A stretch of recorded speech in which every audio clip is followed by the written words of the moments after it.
దేవుని బిడ్డలారా, కొల్లాపూర్ డిస్టిక్ చింతామణిలో ఉంటున్నాం. అద్భుతమైనటువంటి పనస పండ్లు చూస్తున్నాం. సిటీలో బండ్ల మీద మాత్రమే ఇలాంటి చూడగలుగుతూ ఉంటాము. ఈ ఫలాలు చూస్తున్నప్పుడు దేవుని వాక్యం నుండి ఒక సందర్భం గుర్తుకొస్తుంది. గలితీ 5వ అధ్యాయం 22వ వచనం. 9 ఫలాలను గురించి మనం చూస్తూ ఉన్నాం. ఒక విశ్వాసీ జీవితంలో కలిగి ఉంటే ఫలభరితమైన జీవితం అని మనం చెప్పవచ్చు. ఈ ఆత్మ ఫలాల్లో మొదటిది ప్రేమ. నేటి దినాల్లో ప్రేమ లేని జీవితంగా ఉంటుంది. సంతోషం లేని జీవితాలు ఎన్నో చూస్తున్నాం. సమాధానం లేని జీవితాలు ఎన్నో చూస్తున్నాం. దీనికి శాంతం లేని జీవితాలు మనం చూస్తూ ఉన్నాం. ఏ మాత్రము దయ కనికరం లేని వారిని చూస్తున్నాం. మంచితనము, విశ్వాసం కనుక ఇవన్నీ కూడా చూసినట్లయితే మంచి ఫలాలు అని చూస్తున్నాం.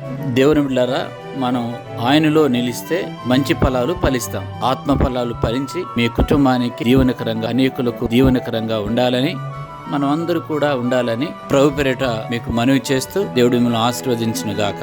ఆమేన్.